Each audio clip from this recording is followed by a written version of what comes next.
భాగం మీకు యూట్యూబ్ ఛానల్లో దొరుకుతుంది. మొదటి భాగాన్ని పెట్టారు. రెండో పార్ట్లోకి మనం వెళ్తున్నాం. దీంట్లో 5 విషయాలు మీకు బోధించాలి. అంత్య దినాల్లో అనే భాగములో 5 మాటలు ఉంటాయి.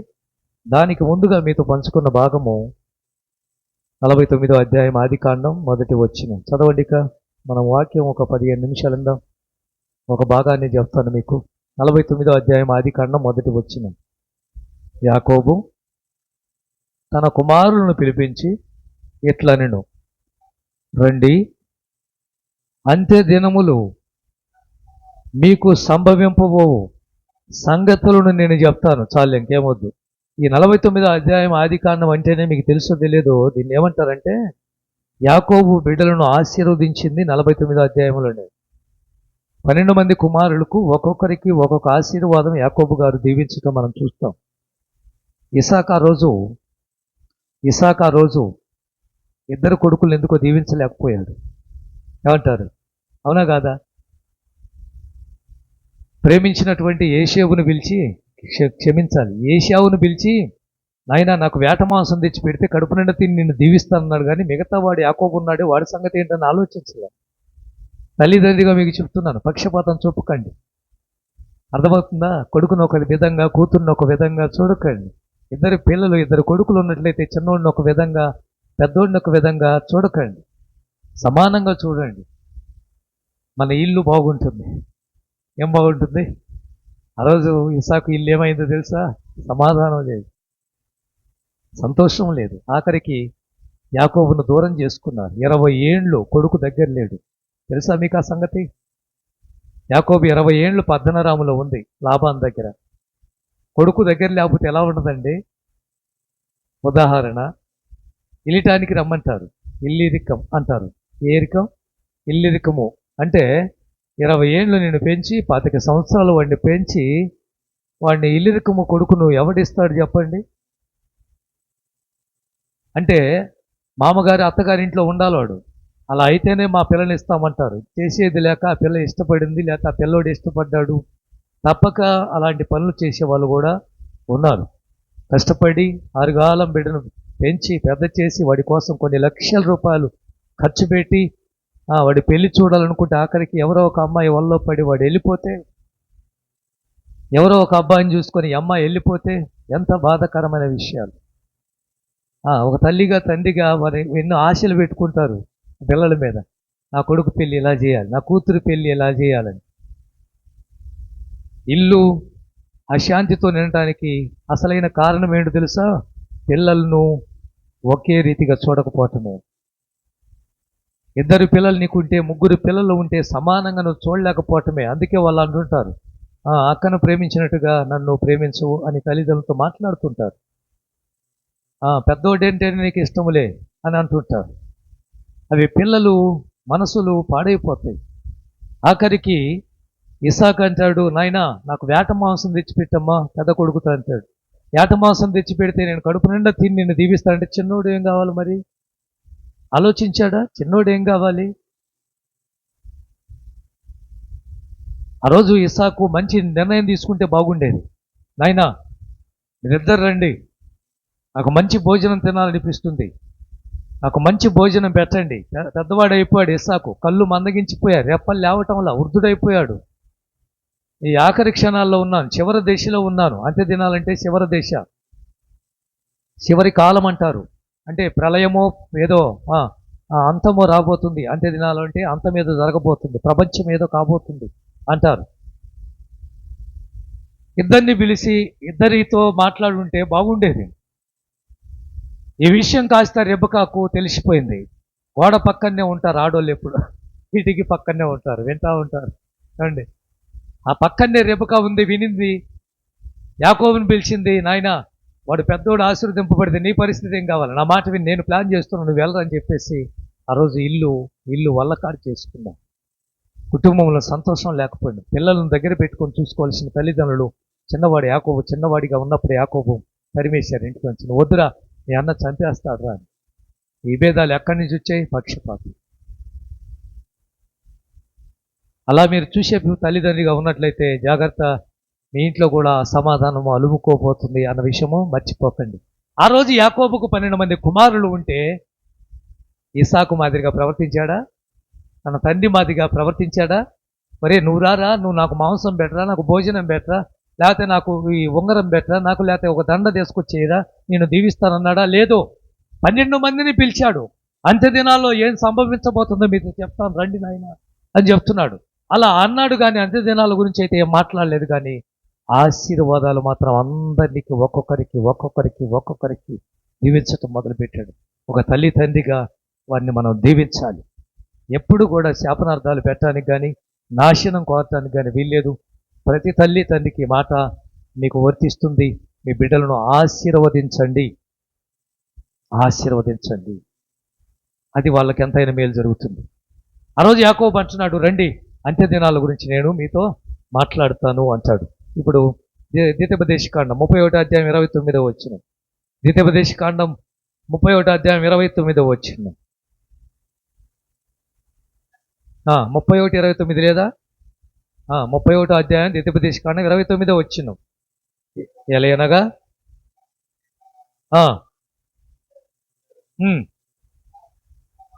మార్గము ఆ దినమున అంతమందు. ఏ దినము? అంత్య దినాలు. ఏ దినము? చివరి కాలం. నేను ఉన్నప్పుడే మీరు ఇలా ఉన్నారు. నేను ఎంత చెప్తున్నా మీరు వింటం లేదు. మోషే 34వ అధ్యాయంలో మోషే మరణం మనం చూస్తాం. ప్రియులరా, మోషే చివరి కాలంలో ఉన్నాడు, చివరి దశలో ఉన్నాడు, అంత్య రోజుల్లో ఉన్నాడు, ఆఖరిలో ఉన్నాడు. తను ఇక చనిపోతాడన్న విషయం తెలిసి ఇజ్రాయెల్ ప్రజలందరినీ దగ్గరికి పిలిచి చెప్తున్నాడు, ఆ దినాలు రాబోతున్నాయి, కీడు సంభవించబోతుంది, మీరు ఇలా ఉన్నారేంటి, నేను ఉన్నప్పుడే ఇలా ఉన్నారు, నేను పోయిన తర్వాత పరిస్థితి ఏంటి అని అంత్య దినాల గురించి మాట్లాడటం మనము చూస్తాం. వీళ్ళగా అందులో పోయిన వారం మీతో పంచుకున్న భాగం ఏంటంటే, మొదటిగా అంత్యదశ. అంత్యదశ అంటే చివరి దశ. ఈ అంత్యదశ ముగింపు కాలము అని అర్థం, ముగించే రోజులు. ఆ మాట కూడా చదివించి ముందుకెళ్ళిపోయారు. ఇలాపవాక్యాలు 4వ అధ్యాయం 18వ వచనం. ఇలాపవాక్యాలు 4:18. 4:18 చదవండి త్వరగా.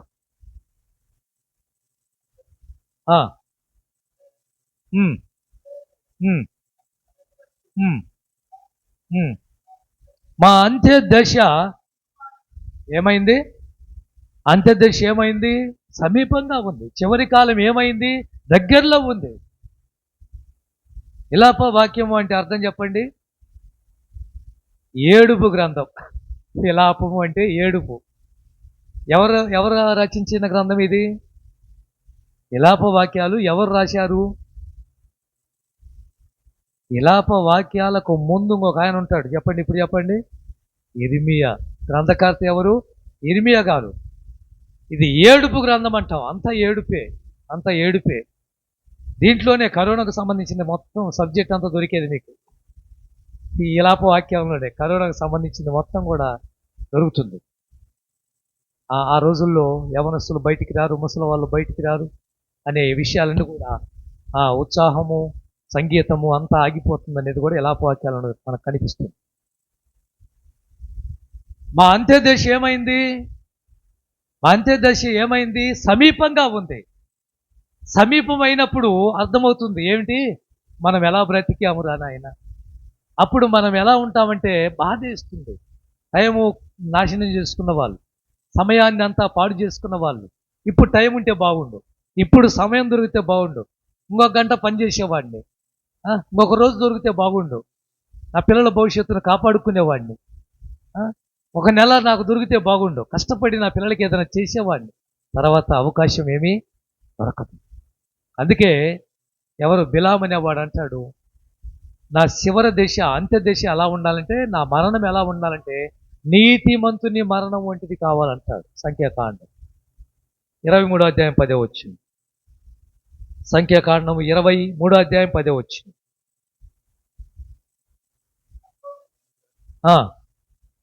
లెక్కించెదరు.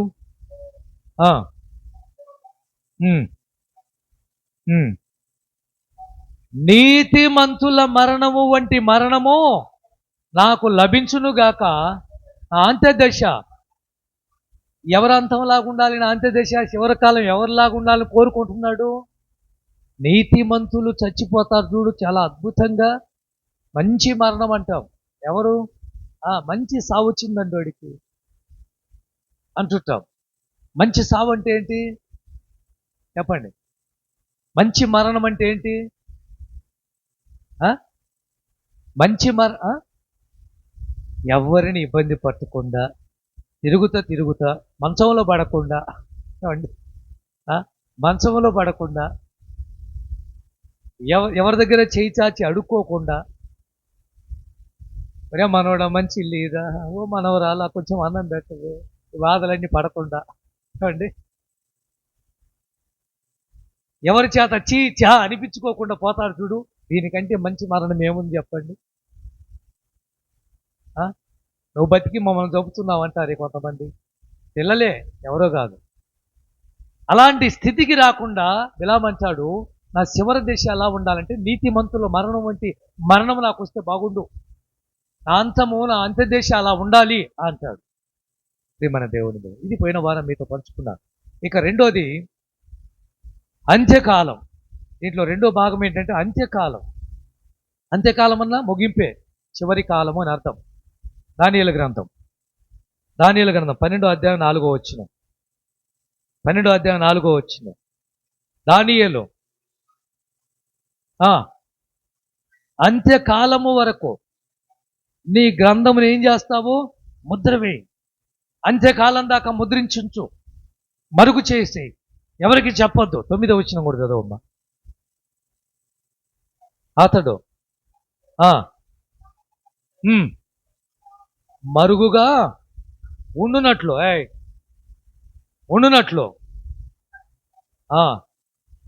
చాలే. ఎప్పటి వరకు? అంత్యకాలం. ఇక అంత్యకాలం గురించి చెప్పాలంటే చాలా ఉంది, కానీ అంత్యకాలం పోయిన వారం మీతో పంచుకున్నాను. ఇప్పుడు నేను చెప్పినవన్నీ కూడా మన యూట్యూబ్ ఛానల్లో మీకు దొరుకుతాయి. మొదటి భాగం అంతా కూడా మీకు కనిపిస్తుంది. ప్రియులారా వినండి. ఇప్పుడు మనం చెప్పుకోవాలి అనుకున్నది, నేను చెప్పాలి అనుకుంది, పరిశుద్ధాత్మ ప్రేరేపణ ఏంటంటే అంత్యదినాలు. అంత్యదినాలు అంటే చెప్పండి? చివరి రోజులు. అది రైట్. ఏ రోజులు? చివరి రోజులు. ఆఖరి రోజుల్లో మనం ఉన్నాము. ప్రపంచ అంతములో మనం ఉన్నాము. అంత్యకాలంలో మనం ఉన్నాము. అంత్య దినాల్లో మనం ఉన్నాము. అలాంటి రోజుల్లోకి మనం వచ్చేసాము. కాబట్టి అంత్యదినాల్లో మనుషులు ఎలా ఉన్నారో అంత్యదినాల్లో ఎలా ఉండబోతున్నాయి అనేది అంశం. అంత్యదినాలు ఎలా ఉండబోతున్నాయి అంశం అదే. చదవండి ఇప్పుడు అంత్యదినాల గురించి. దానియేలు గ్రంథం 2వ అధ్యాయం 28వ వచనం. ఇక చక్కగా ఒక 10 నిమిషాలు ముగించేద్దాం. దానియేలు గ్రంథం 2వ అధ్యాయం 28వ వచనం. దేవుడు ఒకడు ఉన్నాడు, అంత్యదినములయందు కలగబోయే దానిని తెలియజేసెను.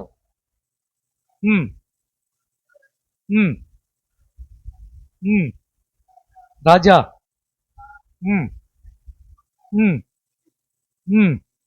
అనుకొని వదిలే. 2వ అధ్యాయం 28వ వచనంలో అంత్య దినాల్లో ఏం జరగబోతుందో ఒక కళ రాజుకొచ్చింది. ఈ కళ గురించి ఎవరు చెప్పలేకపోతారు 2వ అధ్యాయంలో. ఈ కళ గురించి చెప్పకపోతే రేపు ఈ పాటికి మేధావులు ఉన్నారు, మహాజ్ఞానులు ఉన్నారు, చికునుగాళ్ళు ఉన్నారు, శాస్త్రవేత్తలు ఉన్నారు, సిద్ధాంతులు ఉన్నారు, దేశంలో ఉన్న వారిని అందరినీ పిలిచారు, కానీ ఎవరి వల్ల కాలేదు. అలాంటి సమయంలో దానియేలు అప్పుడే 1వ అధ్యాయంలో దానియేలు బబులోనికి ఎంటర్ కావటం, 1వ అధ్యాయంలో దానియేలు షడ్రకు మెషకు అబేద్నెగోలు రాజు భోజనాన్ని వ్యతిరేకించటం, 1వ అధ్యాయంలో వీళ్ళు కూడా జ్ఞానుల లెక్కలో నలుగురిని పెట్టడం, ఈ నలుగురిని చూసినప్పుడు అందరికంటే సౌందర్యం కలిగిన వారిగా కనిపించటం మనం చూస్తాం. ఈ 2వ అధ్యాయంలో రాజుకు ఒక కళ రావటం, ఆ కళ గురించి ఎవరు చెప్తారని దేశంలో ఉన్న చికునుగాండ్రను, దేశంలో ఉన్న పెద్ద పెద్ద మేధావులను పిలిపిస్తే ఎవరు వల్ల కాలేదు. రాజు కోపము ఆగ్రుడై అందరినీ చంపేస్తాను అంటే అప్పుడు దానియేలు వచ్చి ఒక రోజు గడువు అడుగుతాడు. ఏమడుగుతాడు? ఒక రోజు కానీ 2 రోజులు కానీ దానియేలు వచ్చి, రాజుగారు నాకు 2 రోజులు గడువు ఇస్తే తప్పకుండా మీ కలభావాన్ని చెప్తాను అని 2వ అధ్యాయం 1వ వచనంలో దానియేలు, షద్రకు, మెషకు, అబేద్నెగోల నలుగురు కలిసి ప్రార్థన చేయటం. దేనికి? రాజుకు వచ్చిన కళ ఏంటి, ఆ కళలో ఏం జరిగింది, ఆయనకు వచ్చినటువంటి కళ భావం ఏమిటి అని ప్రార్థన చేస్తే అద్భుతాలు చేసే దేవుడు, మత్కార్యాలు చేసే దేవుడు, భవిష్యత్తు ఎరిగిన దేవుడు దానియేలుకు ఆ దర్శన భాగాన్ని చూపించడం, దానియేలు వచ్చి ఆ కళను భావాన్ని తెలియపరచటమే 28వ వచనం. అంత్యకాలంలో ఏం జరగబోతుందో రాజుగారు ముందుగానే దేవుడు ఆ కళలో మీకు చూపించాడు అని దాని గురించి చెప్తాడు. చాలా హిస్టరీ అక్కడ ఉంటుంది. అదంతా మనం ఇప్పుడు చెప్పుకునే సమయం కాదు. అంత్య దినాలు, అంత్యకాలం, అంత్య దశ. వినండి, ఈ అంత్యకాలంలో, అంత్య దినాల్లో మనుషులు చివరి కాలంలో ఎలా ఉంటారు అన్నది ముందుగానే మీతో పంచుకోబోతున్నాను. ప్రియులారా వినండి. మొదటి మాటకు వెళ్ళే ముందుగా మూల వాక్యాలు చూడాలి. ఇంకా పేతురు రాసిన 2వ పత్రిక 3వ అధ్యాయం 3వ వచనం. అంత్య దినాల్లో కొంతమందిని మీకు చూపిస్తాను. 2వ పేతురు పత్రిక 3వ అధ్యాయం 3వ వచనం. అంత్య దినములలో అపహాసకులు ఎలా ఉన్నారండి? అంత్య దినాల్లో అపహాస్యకులు అంటే ఎవరు? అపహాస్యకులు అంటే ఎవరు? ఎగతాళి చేసేవారండి, హేళనగా మాట్లాడేవారు. అందచందాలను బట్టి ఎగతాళి చేసే వాళ్ళు ఉన్నారు. ఆస్తి అంతస్తు లేదని ఎగతాళి చేసే వాళ్ళు ఉన్నారు. మీకున్న వికలాంగతనమో లేకపోతే మీలో ఉన్న వైఖరిని బట్టి ఎగతాళి చేసే వాళ్ళు ఉన్నారు. ఏదేమైనప్పటికీ కూడా అపహాస్యకులు ఉన్నారు. అందులో క్రైస్తవులు ఎగతాళి చేసేవాళ్ళు ఎక్కువ ఈ రోజుల్లో. ఏమండి, మత ఉన్మాదులు మనకు తెలుసు చాలామంది. దేవుణ్ణి ఆరాధిస్తున్న వారిని ఒకడంటాడు గొర్రెలు అంటాడు, గొర్రెలు అంటాడు. వీళ్ళని ఏమనాలి చెప్పండి? మనమంట గొర్రెలు అంట. మరి వాడెవడో మన క్రైస్తవులు అంటారు నువ్వు బదెవారా అంటారు. ఏమండి, అవేగా జరుగుతుంది. ప్రియమైన దేవుని బిడ్డలారు, అంటే గొర్రెకు ఏమి తెలియదు అన్నట్టుగా ఇలా మాట్లాడే అపహాస్యకులు. ఈ అపహాస్యకులు ఎందుకు వచ్చారు ఇక్కడ? మీరు కొన్ని ఏళ్లగా దేవుని ఆరాధిస్తున్నారు, యేసుక్రీస్తు రాకడ గురించి మాట్లాడుతున్నారు. ఏమైంది? అది అపహాస్యం. ఇక్కడ అపహాస్యం చేయడానికి కారణం ఏంటంటే, అపోస్తుల కాలం నుంచి రాకడ సమీపించిందనే మాట వింటున్నామా లేదా? యేసుక్రీస్తు వస్తున్నాడు అంటే నాకు ఆ దెసలోనికీయులకు రాసిన పత్రికలో దెసలోనిక సంఘస్థులు ఏం చేశారు? పని చేయటం మానేశారు. ఏమండి, ఏం చేయటం? పనికి పోవటం మానేశారు, వ్యాపారం చేయటం మానేశారు, ఉద్యోగం చేయటం మానేశారు. బోధ అలా ఉంది, పౌలు గారి బోధ అలా ఉంది. అంటే ఆయన రాకడ సమీపించింది. మనం ఇక్కడ ఈ లోకం శాశ్వతం కాదన్నప్పుడు, ఆ లోకం శాశ్వతం కాదన్నప్పుడు తిండి తిప్పలు ఎందుకు సంపాదించాలంట అని పని మానేసి పోకిరి పనులు చేయటం మొదలుపెట్టారు. అప్పుడు పౌలు గారు వచ్చి ప్రతి వాడు పని చేయాలి అని చెప్పి ఖచ్చితంగా మాట్లాడతాడు దెసలోనిక సంఘంలో. అందుకే పని చేయాలి, పని చేయకుండా భోజనం చేయడానికి వీలేదని గట్టిగా చెప్తాడు. ఏది? దెసలోనిక సంఘానికే. అండి, ఆ మాట మనకు కూడా వర్తిస్తుంది. పని చేయకుండా తినేవాళ్ళు ఉన్నారా? అక్కడ తినకండి, పని చేయాలి. నువ్వు పని చేస్తేనే నీకు తిండి. పని చేయకపోవటం వల్ల నష్టం ఏమిటి? అమ్మకాడికి, ఈ అమ్మకాడికి, అతని కాడికి, ఇతని కాడికి ఊరక ఉంటే వ్యవహారాలు చేసి వాళ్ళ గురించి వీళ్ళ గురించి ఆ మాట కాస్త వాటి గురించి చెప్పిన మాట కాస్త బయటికి వెళ్ళిపోయింది. దానివల్ల పెద్ద గొడవలు పెరుగుతా ఉన్నాయి. అదే అక్కడ జరిగింది. పరులు జోలికి పోక అంటారు. పరుల జోలికి ఎందుకు పోతున్నావు?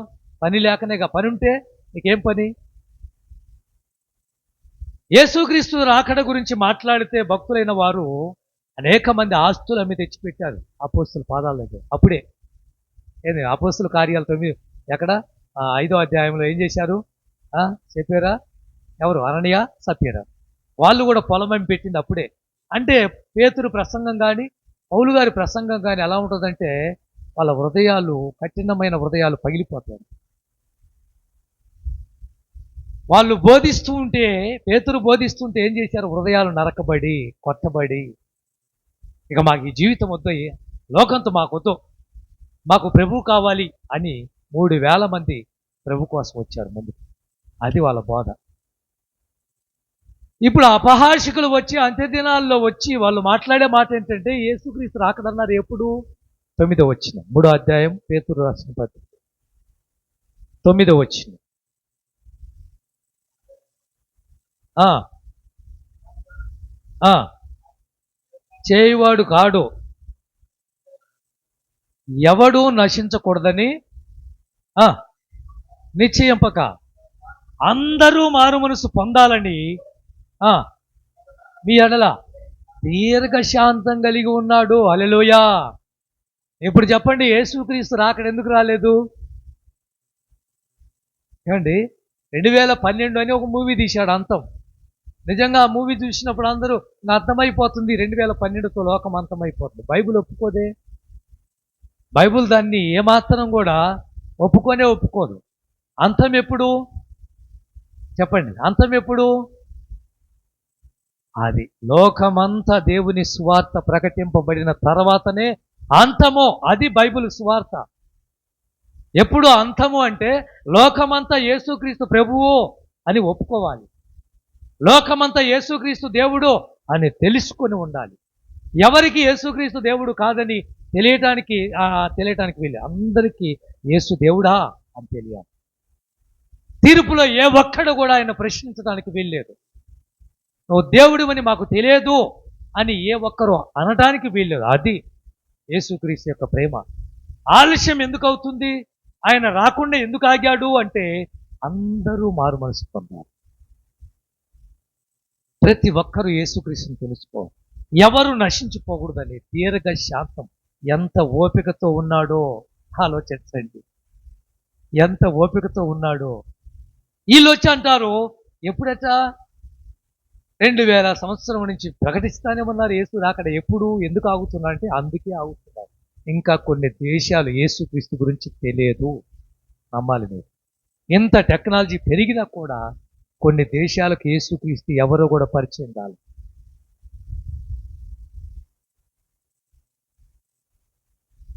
ఇంకొక మాట, తిమోతి రాసిన 2వ పత్రిక, అంత్య దినాల్లో మనుషులు ఎలా ఉంటారో చెప్తున్నాను. 2వ పత్రిక 3వ అధ్యాయం 1 నుంచి తిన్నగా చదవాలి, నిదానంగా చదవాలి. తిమోతి రాసిన 2వ పత్రిక 3వ అధ్యాయం 1 నుంచి బాగా వినండి. అంత్య దినాలు మన అంశం. అంత్య దినములలో అపాయకరమైన కాలము వచ్చునని తెలుసుకొనుము.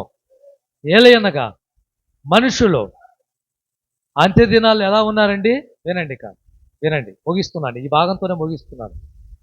అంత్య దినాల్లో మనుషులు, అంత్య దినాలు అపాయకరమైన కాలములో మనుషులు ఉన్న పరిస్థితి ఎలా ఉందంటే స్వార్థప్రియులు, ధనాపేక్షులు, బింకములాడేవారు, అహంకారులు, దూషకులు, తల్లిదండ్రులకు అవిధేయులు, కృతజ్ఞత లేనివారు, అపవిత్రులు, అనురాగ రహితులు, అతిద్వేషులు, అపవాదకులు, అంచేంద్రియులు, క్రూరులు, సజ్జనద్వేషులు, ద్రోహులు, మూర్ఖులు, గర్వాంధులు, దేవుని కంటే సుఖానుభవం ఎక్కువగా ప్రేమించువారు, పైకి భక్తి గలవారయ్యుండి దాని శక్తిని ఆశ్రయించని వారునయి యుందురు. ఇట్టి వారికి విముఖుడవై ఉండమో. తిమోతి జాగ్రత్త. పౌలు గారు ఈ పత్రిక తిమోతికి మాత్రమే ఇచ్చు. తిమోతి జాగ్రత్త. అంత్య దినాలు అపాయకరమైన కాలంలో ఎలా ఉన్నారు మనుషులు అంటే ఈడ ఎంతమంది ఉన్నారు చెప్పండి? వరక మీ అంచనా ఎంతమంది ఉంటారు? ఎంతమంది ఉన్నారు అంత్య దినాల్లో? ఎంతమంది ఉన్నారు? ఇలాంటి వారు ఎంతమంది ఉన్నారు? ఇక్కడ రాయించిన వారు ఎంతమంది ఉన్నారు? 10 మందా? 15 మందా? 20 మందా? 23 మందా? మొత్తం 19 మంది కనిపిస్తారండి. 19 మంది ఉన్నారు. వీళ్ళల్లో అసలైన వారు ఎవరో తెలుసా? ఎవరై ఉంటారు చెప్పండి? అసలైన వారు చెప్పు. పైకి భక్తి గలవారై దాని శక్తిని ఆశ్రయించిన వారు అసలైన వారు. కృతజ్ఞత లేని వారు. ఎవరో తెలుసా? కృతజ్ఞత లేని వారు. ఈరోజు ఎక్కువగా కనిపిస్తుంది అదే. మేలు పొందుకున్న వారు మేలు చేసిన వాడిని మర్చిపోతారు. ఆ మేలు దేవుడు చేశాడు, ఆ దేవుణ్ణే మర్చిపోతాం ఆఖరికి. మనుషుల్లో అయితే పర్వాలా, దేవుణ్ణే మోసం చేసేటువంటి మనుషులు ఎప్పుడు అంత్య దినాల్లో. రోగం వస్తే ప్రభు దగ్గరికి వెళ్తే బాగుపడతాము, ప్రభు ఆ రోగం తగ్గిద్దాకా ప్రభు ప్రభు ప్రభు అంటాం. రోగం పోయిన తర్వాత ఏదంటారుగా, ఏరు దాటిన దాకా మల్లన్న మల్లన్న మల్లన్న అన్నారు. ఏరు దాటిన తర్వాత అక్క ఎవరు మీ అన్న అని ఎవరు అడిగారట, దాటి వెళ్ళిపోతా ఉంటుంది. మా అన్న పాడా ఎవరో బోడి మల్లయ్య అన్నట. ఏమల్లయ్య? బోడి మల్లయ్య అన్నారు. అట్టుంది పరిస్థితి. ఏరు దాటేంత వరకు ఏం ఉంది? మల్లన్న మల్లన్న మల్లన్న అన్నామా, ఎవరు మల్లన్న పాడ, ఎవడో బోడి మల్లయ్య, అట్లా ఉంది. ఈరోజు చేసిన మేలును మర్చిపోయే వాళ్ళు ఉన్నారు, దేవుడి ఉపకారాన్ని మర్చిపోయేటువంటి వారు ఉన్నారు. అందులో అసలైన వారు వీళ్ళే. నమ్మచ్చు, ఎంతో ప్రేమించి కని పెంచి పోషించినటువంటి తల్లి తండ్రికి విధేయత లేకుండా బతుకుతున్న వారు రెండో వారు. ఇది ఎంత ఎంత భయంకరమైన పరిస్థితి, ఎంత దారుణమండి. పిల్లలు ఈరోజు అమ్మా నాన్న విషయంలో ఎంత అశ్రద్ధ, నిర్లక్ష్యం, బాధేస్తుందండి చూస్తుంది. రమ్య దగ్గర టీ తాగటానికి వెళ్తే ముసలోళ్ళు వచ్చి అడుక్కుంటుంటే వాళ్ళ పిల్లలు ఏమయ్యారు? బస్ స్టాండ్ దగ్గరికి ఎప్పుడన్నా అక్కడికి వెళ్తే అక్కడ ఎవరొకరు చేయి చాపి ఆ పెద్దవాళ్ళు అయ్యా అన్నమయ్యా అన్నమయ్యా అంటుంటే ఎంత బాధ. ఏమలకు పిల్లలు లేరనుకున్నారా? ఉన్నారు, వదిలేశారు. అంత్య దినాల్లో ఏం జరగబోతుందో వచ్చే వారం మీతో అద్భుతంగా 5 విషయాలు మీతో పంచుకోబోతున్నారు. ఎన్ని విషయాలు? 5 విషయాలు. మీరు రాకుండా మానొద్దు, ఎవరు మిస్ కాకండి. మీరే కాదు, ఇంకా అందరినీ కూడా తీసుకొని రండి. ఆదివారం ప్రసంగం చాలా అద్భుతకరంగా ఉంటుంది. ఉదాహరణలు కలిపి చెప్తాను. ఈరోజంటే ఏ ఉదాహరణ చెప్పలేదు, కానీ మంచి సందేశమే మీకు పరిశుద్ధాత్మ ద్వారా ఇవ్వబోతున్నాను. తలొంచుదాం, ప్రార్థన చేసుకుందాం. ప్రేమ కలిగిన మా తండ్రి మహోన్నతుడా, జ్ఞాపకం చేసుకోండి ఈ వాక్యం మా జీవితాలకు, మా కుటుంబాలకు, మా బిడ్డలకు, మా సంఘానికి, మా ప్రాంతానికి, ఈ సోషల్ మీడియా ద్వారా వింటున్న బిడ్డలకు ఆశీర్వాదకరంగా మార్చమని యేసు నామమున ప్రార్థిస్తున్నాము తండ్రి. ఆమేన్.